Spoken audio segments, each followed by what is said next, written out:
Mirëmbrëma të gjithë teleshikuesve, mirë se vini në edicionin qendror. Mirëmbrëma, ndër të tjera në këtë edicion do të ndiqni. Nga spitali ku trajtohet për plagët në kokë, 77 vjeçari Haxhilika thot për News24 se u qellua nga policia. Ai pranon se ka një armë, por shton se nuk e ka prekur me dorë ditën e ngjarjes. Gjykata ndërkombëtare e arbitrazhit vendos përfundimisht në favor të qeverisë shqiptare pas padisë bërë nga kompania e biznesmenit italian Francesco Becchetti për mos përmbushjen e kontratës të ndërtimit të hidrocentralit të Kalivacit. Në vendimin e marrë që në 7 shtator, arbitrazhi detyron kompaninë Hidro SRL t'i paguajë në total Shqipërisë 7 milion euro. Policia italiane bllokoi një superskaf me 1.7 ton drogë dhe vuri në pranga 2 shqiptar. Mediat italiane bën të ditur se droga vinte nga Shqipëria, por policia e shtetit saktëson se ajo ishte nisur nga brigjet kroate.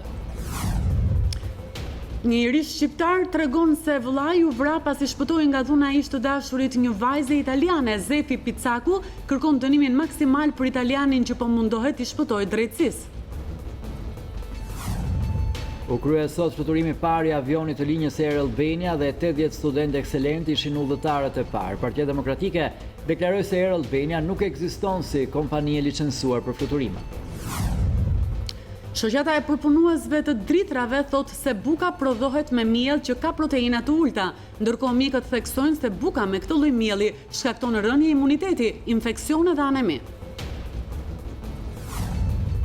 Shënohet sot 10 vjetori i krizës financiare botërore, krizë që solli ndryshime të mëdha jo vetëm në politikë, por edhe në situatën sociale, veçanërisht në Shtetet e Bashkuara dhe Europë.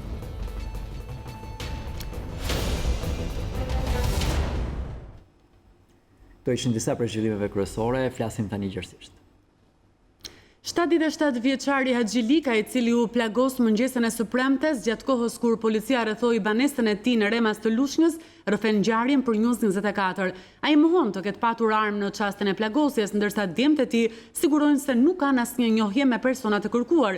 Një e afërme e familjes tregon se gjatë kontrolleve policia ka ushtruar dhunë mbi banorët e fshatit. Nga shtrati i spitalit të traumës i moshuari Haxhilika nga Remasi i Lushnjës, i cili u plagos gjatë një aksioni blistër Eneas, rrëfen momentet kur policia rrethoi shtëpinë e tij. Ai mohon të ketë prekur armë me dorë kur plumbi e zuri në kokë, ndërsa kursesi nuk pranon të ketë strehuar ndonjëherë persona të kërkuar për vrasje. Djova një zhurmë. Ati ishte policia. Unë ishte duke veshur pantallonat. Edhe më qelloi policia. Keni armë ju zoti Haxhi? Po, kam. A i njihni shtetasit Lart Haxhiu dhe Orgest Bilbili? Asnjë nava. Nuk e njoh. Të shqetësuar për shëndetin e babait, dy vëllezërit Martini dhe Alberti kanë bërritur në spital menjëherë sapo janë lënë të lirë nga policia. Martini tregon momentin e plagosjes së babait 77 vjeçar, me frikën që pati për t'ju dorëzuar policisë. Sa djova një zhurmë të mersh me jashtë, të zbres poshtë dhe vetë e dhoma prindërve, se prindët flenë në katin e parë. Je mama në dritare dhe baba ishtin duke vesh pantallonat. Sa mbyll derën unë, qellojnë baban. Në moment unë kam lajthitur. Dhe nuk dija të di se pastaj ndjova thirrjet Renea policia. Të tronditur nga ngjarja, dy vëllezërit kërkojnë që shteti t'ju jap shpjegime se pse policia u rrethoi shtëpinë dhe ju qelloi babain. Të dy mohojnë të kenë njohje me të shumë kërkuarit e policisë. Unë dua tani të di të du drejtën, pse policia na terrorizojnë në atë orë? Pse na akuzojnë kot? Ku shpjegimet të maj, siç thon ata, dy që pasin vrarë, pasin prej kriminal, gjallë kishte t'ia vesh plumit. Keni marrëdhënie me ta dy që kërkohen? I thash jo. As i njohin fare, as kemi marrëdhënie, as i kemi strehuar. Po si njohin fare. Edhe Filelika hedh akuza të rënda ndaj policisë se ka ushtruar dhunë ndaj personave të pafajshëm, ndërsa bën apel për drejtësi. Të dalin fajtorët përpara drejtësisë, të dalin ata që kanë terrorizuar një lagje të tërë, janë rrahur burra nga 50 vjeç, 60 vjeç. Policia zbarkoi të premten në mëngjes në fshatin Remas në përpjekje për të arrestuar Lart Haxhiun e Orgest Bilbilin, të dyshuar si autor të masakrës së 11 tetori 2017 në Lushnjë, ku 2 persona u vranë dhe një tjetër mbeti i plagosur. Shënjestra e atentatit ishte Gjulio Shkurti, nipi i kreut të bandës së Lushnjës Aldobare. News24 ishte edhe sot në shtëpinë e Axhilikës në Remas të Lushnjës, ku familjarët janë ende të traumatizuar nga ngjarja e së premtes. Gruaja e të moshuarit, Rufelika, thot se të dy dolën në dritare pasi dëgjuan zhurmë kur ndodhi plagosja e 77 vjeçarit. Familjarët kërkojnë drejtësi për ngjarjen. Ata u vizituan nga deputetët demokratë Ervin Saljani dhe Muslim Murrizi. Bashkëshortja e Axhilikës nuk diente të thotë se kush e plagosi 77 vjeçarin mëngjesin e së premtes. Ajo tregon se të shtonat me armë dhe kontrolli i policisë në banesën e familjes Lika në fshatin Remas të Lushnjës shkaktoi panik tek banorët. Rufelika kujton se ishte në gjumë me bashkëshortin Axhilika kur dëgjuan zhurmat. Ishte ky momenti kur tentuan të dilnin në dritare për të parë se ç'po ndodhte përtej banesës së tyre, por sapo hapën grilën një plumb goditi Axhilikën në kokë duke e lënë atë të plagosur. Në moment që djua zhurmët, aty pastaj të haja grila që ishe ngritur, të goditi borën komplet, kështu. Dhe unë aftë isha, po su isha mja, nuk më dëmtoj. Kaq të neve, kaq të unë, që kem pazarar, punë tonë. Nuk ishim nga ata që ishim nga biqare dhe unë matisi që janë kapur tje. Antarët e familjes Lika mohojnë të kenë lidhje me antarët e grupit të cilët ishin në kërkim nga policia dhe apelojnë të zbardhet në ngjarja. Sipas tyre në banesë nuk ishte asnjë njeri të fshehur. Bëjmë thirrje shtetit të sqarohet sakt ky lloj muhabeti se na ka futur dhe me garramete të tjera më të mëdha që ne nuk kemi lidhje fare me këta lloj kriminalësh. Gjaja nuk ka kap çifte fare me dorë, as ka shtira si që tuke ne nuk është strehur as i kriminal, edhe as një vrasës. Në qoftë se këtu i strehur një vrasë, ata arrestoni gjithë se edhe ne kriminalë jemi bashkëpunëtor. Pas ngjarjes së të premtes, banorët e Remasit janë të shokuar dhe shprehen se policia u soll me agresivitet pa asnjë arsye. Me këta dy persona që demet janë në kërkim, keni lidhje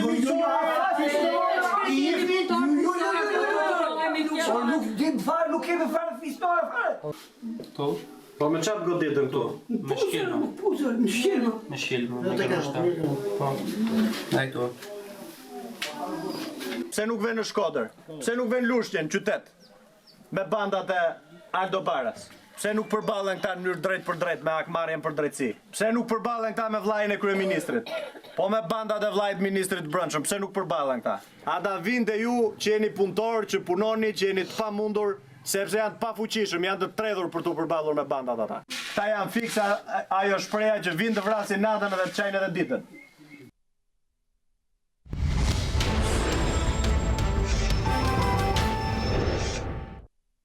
Gjykata ndërkombëtare e arbitrazhit vendos përfundimisht në favor të qeverisë shqiptare pas padisë të bërë nga kompania e biznesmenit italian Francesco Becchetti për mos përmbushjen e kontratës së ndërtimit të hidrocentralit të Kalivaçit. Në vendimin e marrë që në 7 shtator arbitrazhi detyron kompaninë Hidro SRL t'i paguajë në total Shqipërisë 7 milion euro. Gjykata ndërkombëtare e arbitrazhit me seli në Paris i jep të drejtë qeverisë shqiptare në përballjen me biznesmenin italian Francesco Becchetti. Kompania Hidro SRL e Begghetit detyroi t'i paguajë Shqipërisë një dëmshpërblim me vlerë 7 milion euro për hidrocentralin e Kalivaçit. Vendimi që disponon News24 ban datën 7 shtator dhe i jep fund konfliktit 4 vjeçar të zhvilluar në arbitrazh. Gjithçka nisi në 1998-ën. Kur qeveria vendosi t'i jap kompanisë Hidro SRL koncesionin e hec 100 MW në Kalivaç, por vepra nuk u përfundua asnjëherë e për mos përmbushje në kohë të kontratës. Qeveria e prishi marrëveshjen me Hidro SRL. Becchetti u drejtua arbitrazhit në vitin 2014 duke paditur qeverinë shqiptare. Ai kërkoi një dëmshpërblim me vlerë 137 milion euro, duke pretenduar se qeveria për shkak të zgjidhjes së njëanshme të kontratës i kishte shkaktuar një dëm të madh financiar. Nga ana tjetër, ai akuzon shtetin shqiptar si përgjegjës për mos ndërtimin në kohë të veprës energjetike. Përballja që zgjati 4 vite përfundoi në favor të qeverisë shqiptare, e cila pritet të marrë tashmë nga llogaritë e Begghetit shumën prej 7 milion eurosh. Gjykata e Tiranës i jep edhe 3 muaj kohë prokurorisë për hetimin e çështjes së privatizimit të OSSH-s nga ÇEZ. Shkak është bërë mungesa e mbritjes së letërporosisë dërguar në Kosovë për dëshminë e Noel Kalajt, i akuzuar se luajti rolin e sekserit në këtë çështje. Për të dytën herë, Gjykata e Tiranës i jep edhe 3 muaj kohë prokurorisë për hetimin e çështjes së privatizimit në 2009 të OSSH-s tek çekët e ÇEZ. Zgjatja e afatit është miratuar nga gjykatësi Lazar Sallaku, pas kërkesës nga organi akuzës i cili mbetet në pritje të dëshmisë Noel Kalajt, i konsideruar si njeriu kyç dhe që ka dieni për rrethanat e çështjes. Por pavarësisht se letërporosia drejt Kosovës për pyetjen e biznesmenit ka 6 muaj që ka marrë rrugë, ende autoritetet shqiptare nuk kanë informacion nëse ai ka dhënë shpjegime për llogaritë të çështjes. Socialistët e akuzojnë Kalajn se ka luajtur rolin e sekserit në procesin e privatizimit, nga i cili sipas tyre shtetit i është shkaktuar një dëm mbi $400 milion. Nëse përgjigjja e letërporosis nuk mbërrin brenda fundit të tetorit 2018, prokurorët janë të detyruar të kërkojnë sërish shtyrje të afatit, në të kundërt duhet të konkludojnë për dosjen me të dhënat e administruara deri më tani.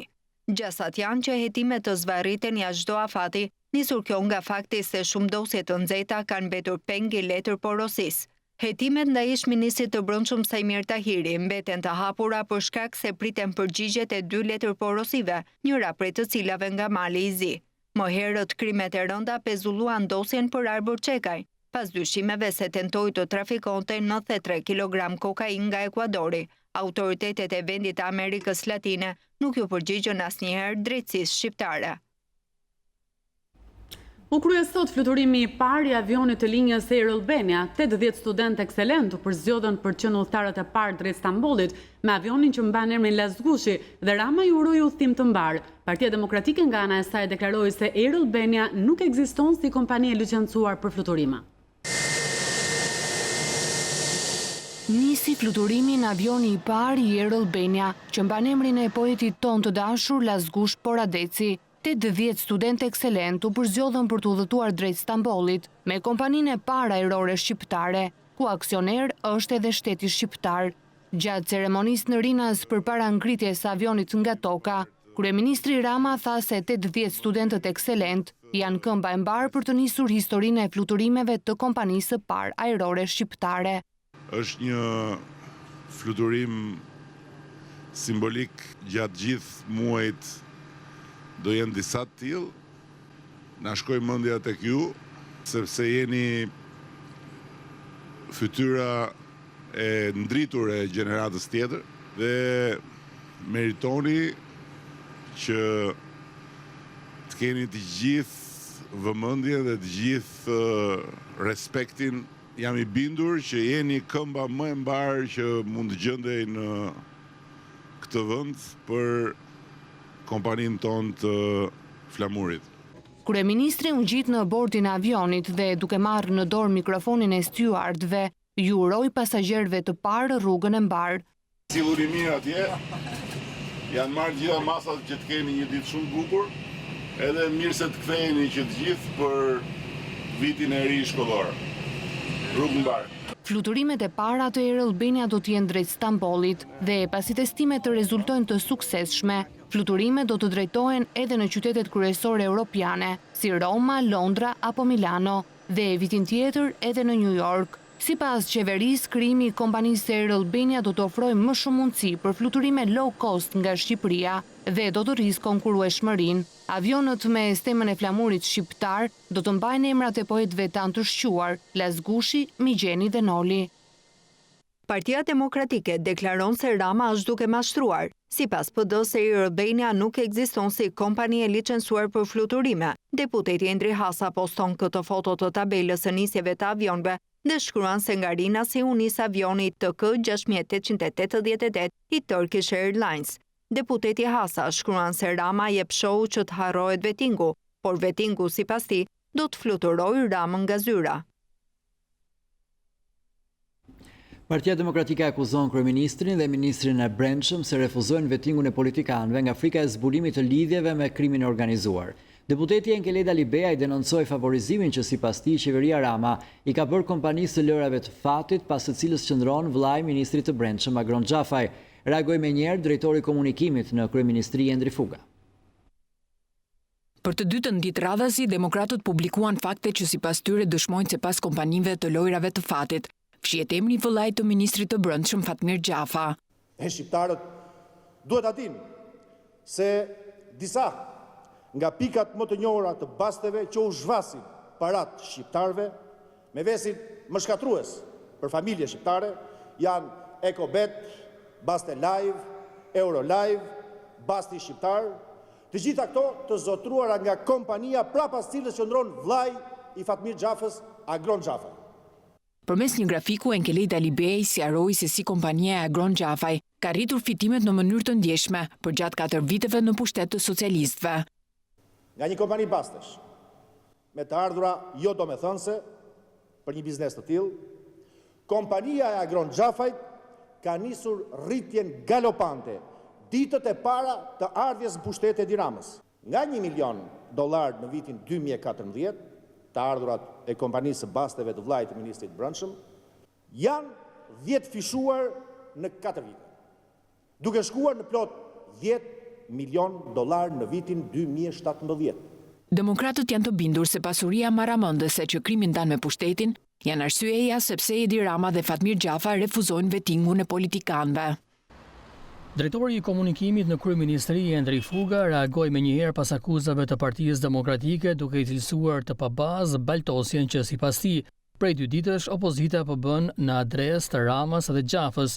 Fuga në reagimin e tij mohon që familjarë të kryeministrit apo ministrit të brendshëm të kenë lidhje me kompani të bastave apo të atyre që bëjnë monitorimin e bastave online, ndërsa shton se kompanitë për të cilat opozita baltos qeverinë kanë rinovuar licencat e tyre ose kanë marrë licenca të reja gjatë viteve kur në qeveri ishte Sali Berisha dhe Lulzim Basha. Kryeministria gjithashtu jep lajmin se më 31 dhjetor të këtij viti të sankcionuar në ligj si afati i fundit nuk do të ketë më asnjë kompani lojra shfati brenda territorit të qyteteve, ndërsa fton mediat të nisin verifikimet se cila palë po gënjen, qeveria apo opozita.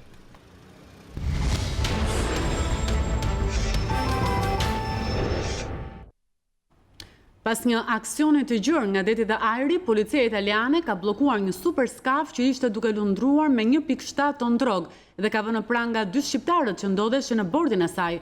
Mediat italiane bëjnë të ditur se droga vinte nga Shqipëria, por policia e shtetit saktëson se ajo ishte nisur nga brigjet kroate.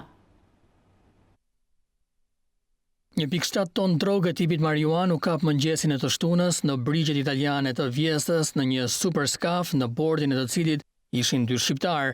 Mediat italiane raportuan se gomonja e mbushur me marijuan ishte nisur nga brigjet e Shqipërisë, gjë që u përgënjeshtrua nga policia shqiptare. Me të mbërritur në ujërat e Vjeste, autoritetet e Guardia di Finanza nisën operacionin nga deti dhe nga ajri duke bllokuar gomonen dhe duke arrestuar 2 shqiptar. Ndërkohë sipas policisë së shtetit për gomonen ka sinjalizuar fillimisht policia kroate e cila kishte të dhëna se mjeti ishte nisur nga ujërat kroate. Policia bën gjithashtu me dije se qendra kroate e kombëtare e koordinimit njoftoi të premten rreth orës 22:30 autoritetet italiane për një mjet të dyshim që kishte dalë nga ujërat kroate.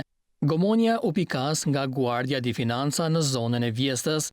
Në bordin e saj ishin 2 shtetas shqiptar, AL 38 vjeç dhe AA 36 vjeç, si dhe rreth 1700 kg kanabis që u sekuestrua. Policia e shtetit thot se po vijon shkëmbimin e informacionit me agjensitë partnere për të hetuar mbi lidhjet e të ndaluarve si të përfshirë në këtë veprimtari kriminale. Zbulohet një bazë e grupit shqiptar të trafikut të drogës në Lyon të Francës, ku u sekuestruan 104 kg kanabis dhe 984 gram heroinë pastër. Lënda narkotike pranë së cilës ishte vendosur një flamur shqiptar u zbulua nga policia franceze në një apartament pas 4 muaj hetimesh, ndërkohë që kishte dyshime se droga vinte nga Shqipëria. Ishte një azil kërkues i arrestuar më parë, i cili kishte çelësat e apartamentit duke çuar policinë drejt zbulimit të kësaj baze. Pas informacionit, banesa u vënë në mbikëqyrjen e vazhdueshme të policisë, ndërkohë që trafikantët vijonin ta përdornin për qëllime kriminale. Gjatë ndërhyrjes, policia arrestoi një shqiptar i cili kishte rolin e mbikëqyrësit, por ai nuk dha asnjë informacion për bashkëpunëtorët dhe sponsorët e tij. Shqiptari, identitetit të cilit nuk bëhet i ditur, pritet të dalë para gjykatës për masën e sigurisë, nëse do dilte në treg droga e sekuestruar, do të kapte vlerën e 1 milion eurove. I ka shpëtuar atentatit të tret bërë ndaj tij Arlind Lulushi nga Vlora, shëlluar me armë në orët e para të mëngjesit të së premtes në ambientet e jashtme të një lokal diskoje në lagjen numër 1 në Sarand, ku punonte si bodyguard. Por ngjarja është mbajtur e fshehtë si nga ana e tij dhe e kolegut bodyguardit Joan Buli, i cili është arrestuar nga policia për mos kallëzim krimi. Sa kaq blut kanë shpallur në kërkim autorin e dyshuar, 31 vjeçarin, me inicialet DM, i cili rreth orës 2:32 minuta ka qelluar me armë në drejtim të Arlind Lulushit dhe duke përfituar nga errësira është larguar menjëherë me një automjet nga vendi i ngjarjes. Policia thot se i plagosurin ndodhet jashtë rrezikut për jetën në spitalin e traumës, ndërsa deklaron se ngjarja ka ndodhur për motive të dobta. Në dhjetor të vitit 2016, Arlind Lulushi i shpëtoi atentatit pas një lëndim, ndërkohë që në shkurt të 2017-s ai u plagos në këmbë. Emri i tij lidhet edhe me një ngjarje të rëndë të vitit 2015 në Vlorë, ku 2 të rinj, një djalë dhe një vajzë, u vranë me armë nga Ervis Lulushi. Në atë kohë, policia shoqëroi Arlind Lulushin, i cili u akuzua si bashkëpunëtor i kushuririt, por u lirua për mungesë provash. Armë, tritol dhe drog ka gjetur dhe sekuestruar policia e Vlorës gjatë kontrollit ushtruar në banesën e një 51 vjeçari në zbatim të planit operacional për kapjen e shtetasëve të dyshuar për përfshirje në veprimtari kriminale. Sa kaq në kryeqytet u arrestua një 49 vjeçar, i cili kishte fshehur armët në murin e shtëpisë. Armëzjarri, municion luftarak, tritol, kapsolla, granatë ofensive si dhe një sasi lëndë narkotike janë sekuestruar gjatë operacionin të goduar maskimin në qytetin e Vlorës, ku në pranga është vënë 51 vjeçari Gjergji Petani. Gjatë operacionin të zhvilluar në zbatim të planit për kapjen e personave me rrezikshmëri të lartë shoqërore, të atyre që ushtrojnë veprimtari kriminale në fushën e narkotikëve, të armbajtjes pa leje apo lëndë shpërthyese, Policia e Vlorës në bashkëpunim me Delta Force dhe FNSH-n e Fierit ushtruan kontrolle në disa ambiente të dyshimta. Në një magazin në Vlorë, në lagjen 15 tetori, policia gjeti dhe sekuestroi në cilësinë e provës materiale një pistolet të llojit Zastava, 4 kallëpe tritol, si dhe 5 ndezësa detonator për tritol, një granatë ofensive si dhe 47 fishek 7.62 mm model 56 të montuar bashkë në formën e eksplozivit, si dhe rreth 2 kg lëndë narkotike kanabis sativa. Policia vuri në pranga 51 vjeçarin Gjergji Petani, mbi të cilin rëndojnë akuzat prodhim dhe shitje narkotikëve, si dhe prodhim dhe mbajtje pa leje armëve luftarake dhe municionit. Në Tiranë, policia arrestoi një 49 vjeçari, i cili kishte fshehur armëzjarri dhe municion luftarak në murin e banesës. Forcat e policisë së komisariatit numër 2 arrestuan Sokol Sadikun, pasi në murin e banesës së tij u gjetën të fshehura një pistolet model 54, një automatik dhe mbi 600 cop fishek. Materialet ju referuan prokurorisë pranë gjykatës së shkallës së parë Tiranë për veprat penale, mbajtje pa leje dhe prodhim i armëve shpërthyese dhe municionit. Vëllai u vra përpara syve në Itali në gusht të këtij viti. Zef Picaku tregon se Viktoriani shpëtoi nga dhuna e ish të dashurit një vajzë italiane, por gjeti vdekjen nga pistoleta e agresorit. Zefi kërkon dënimin maksimal për italianin që po mundohet t'i shpëtojë drejtësisë. Vllai im ka vdekur si hero atje. E tillë është historia e Viktorian Picakut, 24 vjeçarit shqiptar që humbi jetën tragjikisht në Itali, vetëm se shpëtoi nga duart e dhunuesit një vajzë italiane. Ishte 30 korrik i këtij viti kur i riu ndërhyri për të ndihmuar një vajzë që po dhunohej nga ishi dashuri i saj italian, Domenico Manci, në mes të sheshit Abazia në Corrado të Italisë, pa menduar kurrë se pikërisht në këtë çast kishte firmosur vdekjen e tij. Tu mërët si i femën, edhe plus minorene. Pak mos i hume ajo e drejtë që ka bë. Ishin 2-3 goca ato dhe vllai im. Jo tha vllai tha s'po më ngasmon, tha po erdhi ky tha duke më gjujt mua, tha dhe i tha vllai tha se srifën gocat kështu e se u gjinaf edhe i gjujt edhe vllai tha aty kërsiti tha sherri që u zon. Zef Picaku, i vetmi dëshmitari i ngjarjes së rënd, tregon për herë të parë për News24 se ajo që ndodhi ishte krim nga dora e një gjakftoti, ndërsa në Itali është duke u zhvilluar gjyqi ndaj 2 autorëve, të cilët kërkojnë të lehtësojnë barrën ligjore duke thënë se donin vetëm t'i tremnin vëllezërit. Qenë diçka e paramenduar, se ata kanë 3 ditë duke studiuar se si me ardhmë me bë. Ata në ato thonë jo, kena dash me trem. Ai përderisa ka dash me trem, si gjutë 3-4 herë në pluma vllai tim. Do të mi gjytë ke kokën, mu siguru që ka vdek. Në atë moment shkova unë dhe i kapa pistoletën, kapa dorën për mi marrë pistoletën. Më ka gjytë edhe mu 2 herë, mbi 50 cm largësi. aq ishte sa më ka gjyt. Shpirti i vllait tim që më ka mbrojt. Por cila ishte arsyeja që i shtyu dy vëllezërit shqiptar të marrin rrugën e vështirë të emigracionit? Mami për zonë është shumë smund, është me bateris, s'mund punoje, babi është shumë keq me azëm, edhe për ato pa të hikajt, së mos bësha mirë mi marrë ose ne, mi vizitu, mi u bëna i gjo. Bashkë dite që ka ndodhur vrasja, në mjes po folshim me vllajin, si çat bëjmë, si mund t'i bijmë mamin e babin, paktën t'i vizitojmë këtu në Itali. Në boja vetëm apel si paktën në këto persona që e kanë bërë këtë punë, paktën mos dalin më nga burgut, të verifikohet se shteti i din se si ka ndodhur, se si ka qenë ngjarja, e di shteti e vërtetën. 26 vjeçari ruan me fanatizëm në telefonin e tij bisedën e fundit të vëllait të ndjerë me motrën, ku teksa nisej për Itali, i lë amanet të kujdeset për nënën, e ruan si një kujtim të veçantë që sipas tij jetëson njeriu në rrallë që ishte vëllai i tij i vogël, një hero. Një aksident i rënd ka ndodhur në aksin rrugor të Pelen Gjirokastër në vendin e quajtur Rura e Kardhiqit. Automjeti që drejtohej nga Ermira Cuberi ka dalë nga rruga dhe ka përfunduar në kanal. Në momentin e aksidentit ndodheshin makinë vajzat e saj 7 dhe 9 vjeçare, si dhe nëna Violeta Bashimi 67 vjeçe, të cilat kanë pësuar lëndime dhe ndodhen në spitalin rajonal Omer Nishani Gjirokastër jashtë rrezikut për jetën. Policia ka nisur hetimet për të zbardhur shkaqet e aksidentit.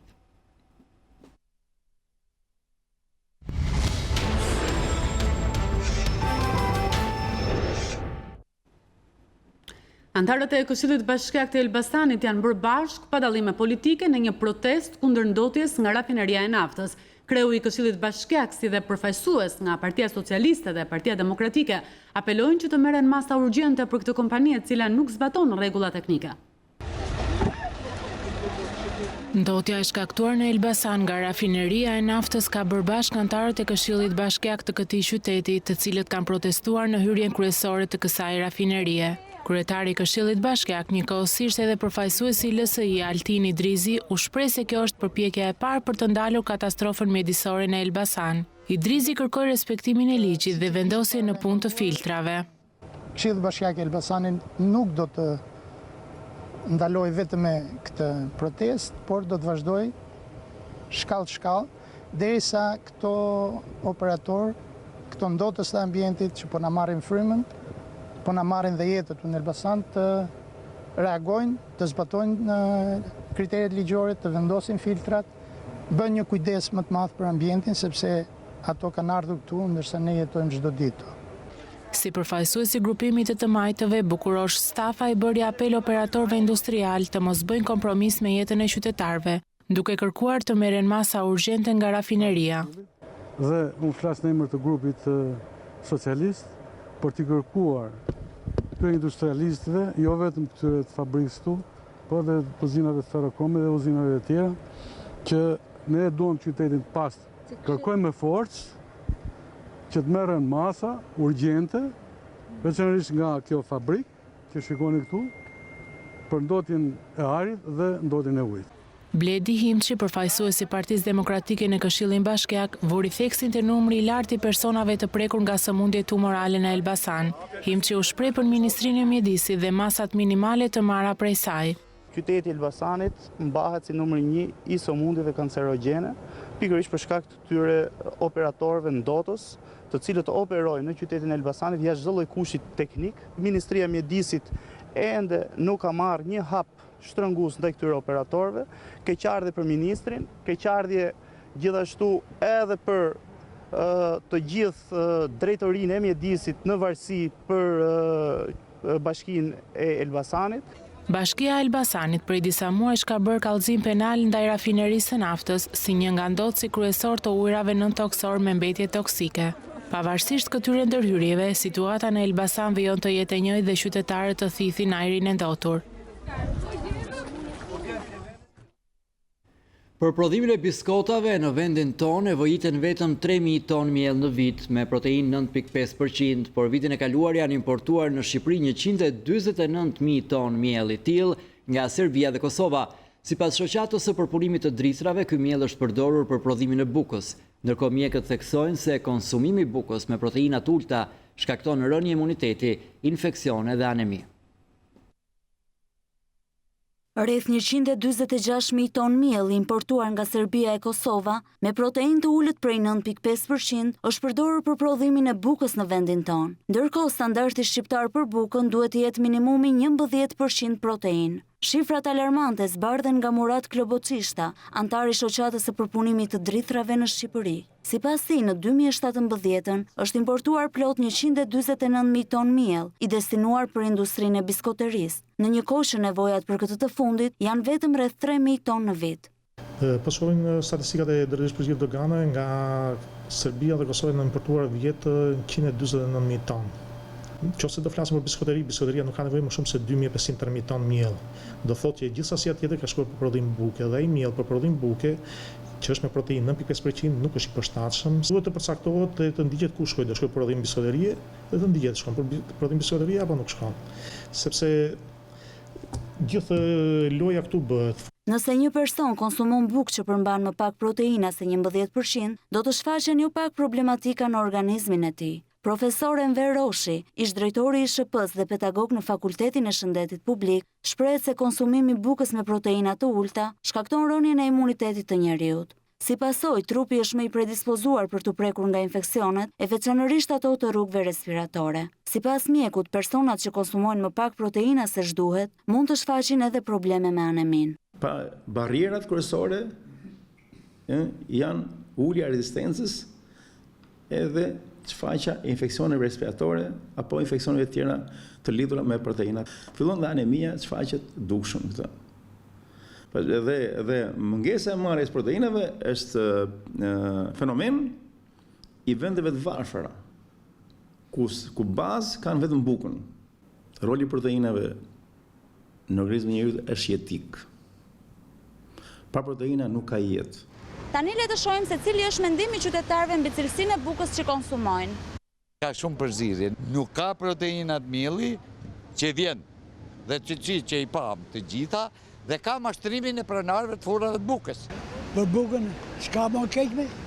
Bukën se s'paja është me ngjyra. Asnjë gjë s'është e sigurt tuk e neve. Duke filluar që nga politika gjitha, se kjo i ka grumulluar gjithë pa siguri. Kanceroze. A i hodhin boja, qari hodhin nuk e di. Pik lezeti nuk ka, pik shije nuk ka. Mos përdorimi i celularëve nga mësuesit dhe nxënësit gjatë procesit mësimor ka ngjallur debat ende pa nisur viti shkollor. Nxënësit nuk e përfiturojnë dot veten të ndarë nga celulari i tyre, ndërsa prindrit e konsiderojnë një vendim të shkëlqyer. Qytetarët komentojnë edhe vendimin e pritshëm për heqjen e celularëve nga duart e administratës. Celulari normal që duhet është nevojshme. Kjo 16 vjeçare nuk dëshiron të bindet vendimit të qeverisë dhe nuk ka ndërmend të ndahet nga celulari i saj as gjatë mësimit në klasë. Ky fakt duket se është bërë aq shumë objekt debati me saj dhe prindërve saqë një i tillë bëhet edhe para kamerës. Shumë mirë mos ta marri, për çfarë do në orë të mësimit? Celulari normal që duhet është nevojshme, sepse e di shumë mirë që ka tema që duhet të marrim informacion nga interneti dhe çat klasës. Vazhdosh ta përdorësh? Ja. Ja, s'bëhet fjalë. Do ta mbash me vete apo do ta lësh në shtëpi celularin? Në shtëpi. Me sa kam parë në lajme, di që celulari do mblidhen dhe do jepen në fund të mësimit. Kështu që mami kam dëshirë ta lej në shtëpi. Vendimi është i pre. Do komunikojmë? Nuk e dim çfarë do të ndodhë realisht këtë vit pas vendimit të qeverisë, por shpërqendrimi nga smartphone në shkolla është kthyer në fenomen shqetësues prej kohësh. Përgjithsisht, nxënësit nuk e kanë mirëpritur vendimin, ndërsa prindërve ju është kthyer buzëqeshja. Thuajse gjithë qytetarët që pyetëm e mbështesin vendimin për ndalimin e celularëve në klasë, si për nxënësit, ashtu edhe për mësuesit. Ky është i vendim shumë i drejtë i kryeministrit, se nuk e kanë mend as të mësim mësuesit të rinë me celular të mbyllur ose mos ta marrin fare me vete, ta marrin në shtëpi, edhe mësuesi, se ka mend mësim duhet shpjegoj. Se i bie celulari dhe ka mend celulari. Nxënësit o do të përshëndrohen te mësimi ose te celularit. Po, shumë e nevojshme për dhe vëmendjen fëmijëve. Do ndikoj pozitivisht te nxënësit edhe mësuesit bashkë. Se do jesh shumë përshëndruar gjatë mësimit. Shumë mirë, se mbeten në celular tër ditën o birë. As punë as zanat. Duhet jetë për mua kategorikisht e ndaluar. Të them të drejtën, nëse një zile i bie dhe mësuesi dhe ai tundohet për ta hapur. Ndërsa nxënësi e kalon tër kohën duke u marrë me këtë dhe mendon se sa i vëmendshëm mund të jetë ai në procesin mësimor. Do me thonë tër puna shkon dëm. Është një diçka e prerë duhet të ketë patjetër sukses, sepse duhet të ketë dhe një penalizim. Po dhe mësuesit do ta përdorin, që a do ta japin mësimin nxënësve, as do të japin mësim. A do ta marrë mendin te Facebook, ato gjanat e lënë mësimit e fëmijëve pa mësu. Shumë e drejta, nga nxënësit, po mësuesit pastaj do ta heqin, do ta mbajnë, se nuk do i kontrolloj kush ata. Edhe mirë, edhe keq. Fëmijët zë ta kenë njërë, fëmijët. Pa mësuesit ta majnë në fshehura, se s'dihet mund të kenë ndonjë problem në gjë, edhe mund ta majnë. Kryeministri Rama njoftoi se po bëhen përgatitje për të hequr celularët nga duart e gjithë punonjësve të administratës gjatë orarit të punës. Vendimi i shefit të qeverisë mirëpritet nga qytetarët. Ku shkon në përzyrë e gjek, duke luajtur me celular njerëzit. E ka pa vërtet me sutë meu. Gjithë ditën celular. Hajde për kos me letrat, për sa ta marrë edhe këta. Unë e vlerësoj drejt kryeministrin për këtë punë. Bravo i qoftë. Nuk të përqendron në punë, e ke mendjen e celularit të ikën te peleku. Shumë mirë e ka, sepse njerëzit janë verbuar mbas celulareve. Kur janë në punë, pse duhet të merren me celularët? Apo jo? Mirë do bëj, t'ja u heqi. Për administratën nuk flas dot. Ndoshta pesërisht kjo është e drejtë, por jo gjithmonë. Sepse ndoshta duhet për detyra të rëndësishme shtetërore. Rama tha që do ju heqë edhe administratës. Lajqe vetes që shkon në parlamentat e jo.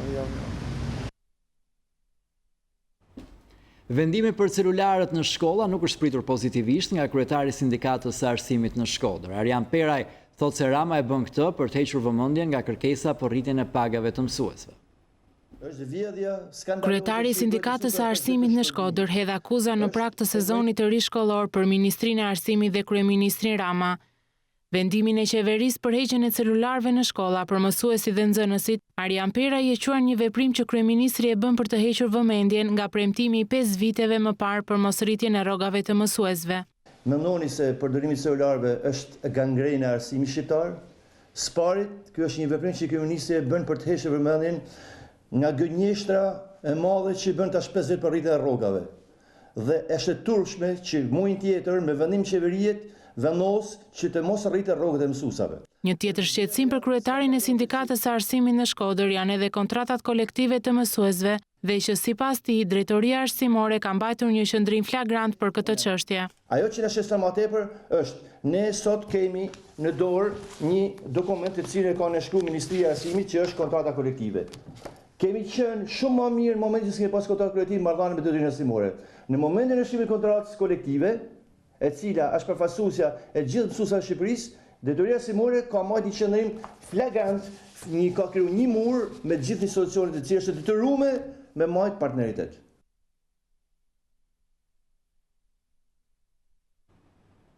Shtatë anëtarë të një familje në fshatin Stojan të Matit jetojnë në banesën që rrezikon të shembet në çdo çast.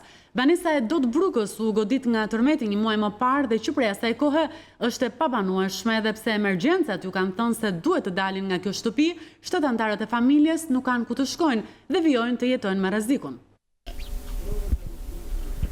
Kjo është banesa e familjes së Dot Bruka në fshatin Stojan të njësisë administrative Ulës në bashkinë e Matit. Pas tërmetit që e goditi një muaj më parë, tashmë kjo banesë është bërë e pabanueshme, pasi ka filluar të shembet pak nga pak çdo ditë. Rreziku për 7 pjesëtarët që qëndrojnë në të është evident në çdo moment. E zonja e shtëpisë Vera Bruka shprehet se pas tërmetit u kanë thënë që të largohen nga kjo shtëpi, por nuk kanë se ku të shkojnë, e në pamundësi për të qëndruar diku tjetër, ata vazhdojnë jetën normalisht, sikur të mos ketë ndodhur asgjë mes një rreziku të madh dhe shpresës se dikush do t'i ndihmojë. Këtu jetojmë, veti shtati, këtë banesë të shemur, jetojmë me frikë, s'kemi asnjë lloj të ardhmë. Prandaj ju bëj kërkesë e zgjidhim në një muaj. Në rastin e tërmetit kanë ardhur, kanë verifikuar, i kemi dërguar fotografitë, sigur i kanë marrë këtu, i kemi çuar ke bashkia Borreli dhe kanë ardhur, na kanë dhënë një farsi shpresë. Na kanë thënë si delni, por apo ka të ikim. S'kemi ka me hik. Jetoj me frikë, disha thëma. Familja e Dot Brukës bën pjesë në 109 banesat e kthyer në të pabanueshme pas tërmetit të gushtit dhe dosja e saj është miratuar në mbledhjen e Këshillit Bashkiak. Por kjo dosje ende s'ka marrë miratimin e prefektit të qarku Dibër për të vijuar më tej procedurat. Olgert Kurti është vetëm 10 vjeç dhe del çdo ditë të shes misra në rrugë për të siguruar para për të bler librat dhe veshjet për shkollën. Olgerti nga Burreli tregon se ai del çdo ditë në 8 të mëngjesit dhe kthehet në shtëpi në 7 të mbrëmjes për të fituar ato pak para që mund të ndihmojë familjen e tij.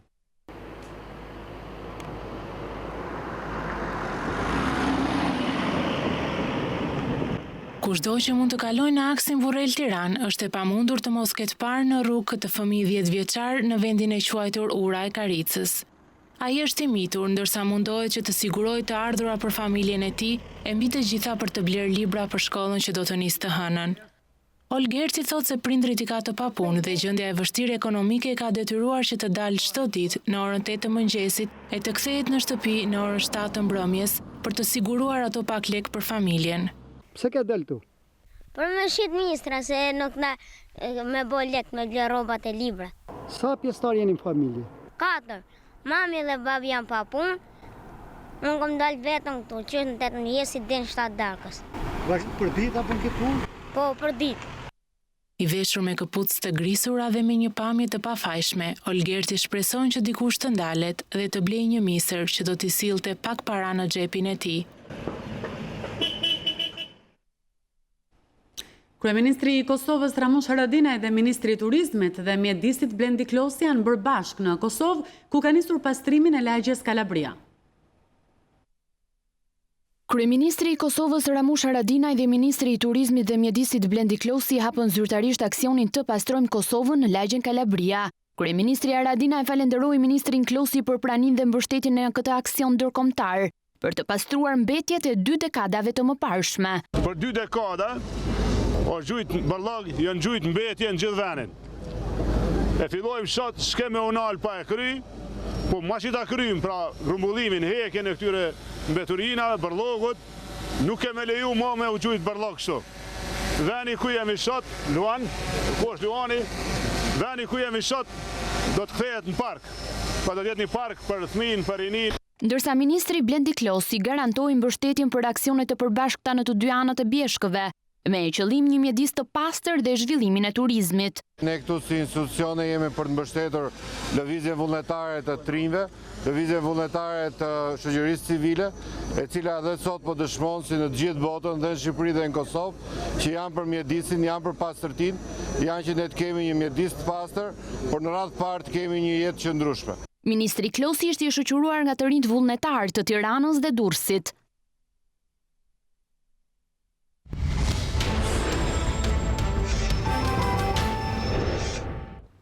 Shënohet sot 10 vjetori i krizës financiare botërore që nga një krizë financiare u shndrua në krizë bankash dhe borxhi. Kriza e nisur më 15 shtator të vitit 2008 në Wall Street solli ndryshime të mëdha, jo vetëm në politikë, por edhe në situatën sociale, veçanërisht në Shtetet e Bashkuara dhe Europë.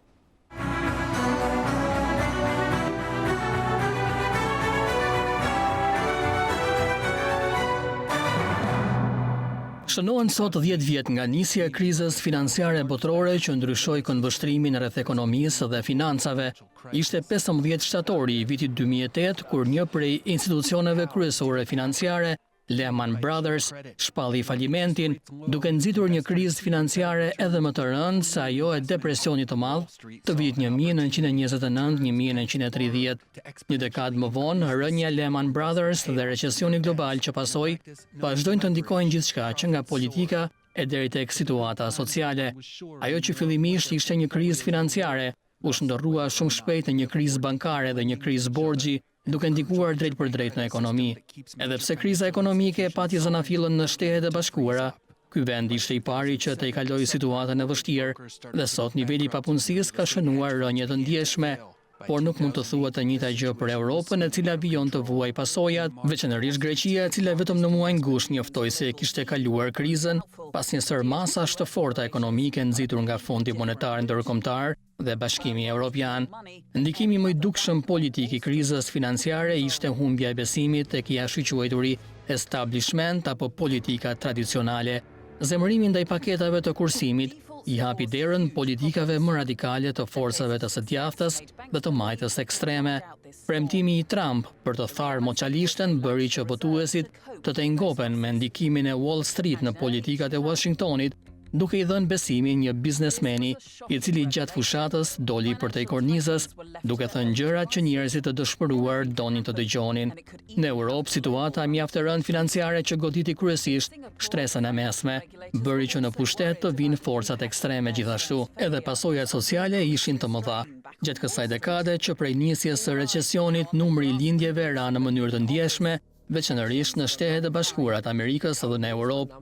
Njerëzit vendosen që të krijonin familje më të vogla për të shmangur rreziqet ekonomike dhe pasiguritë, edhe pse demografët kanë lëshuar alarmin se hendeku po zgjerohet në mënyrë të ndjeshme, duke bërë që numri i pensionistëve të bëhet më i madh.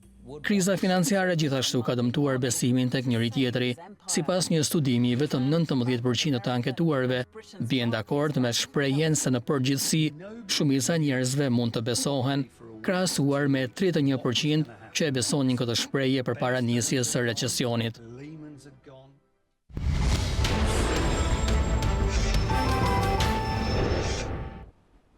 Kamza ka rigjitur fitore në ndeshjen e parë të Klodian Duros, si treneri i ekipit, ndërsa këtë e ka bërë duke mposhtur Kastriotin me rezultatin e pastër 2-0.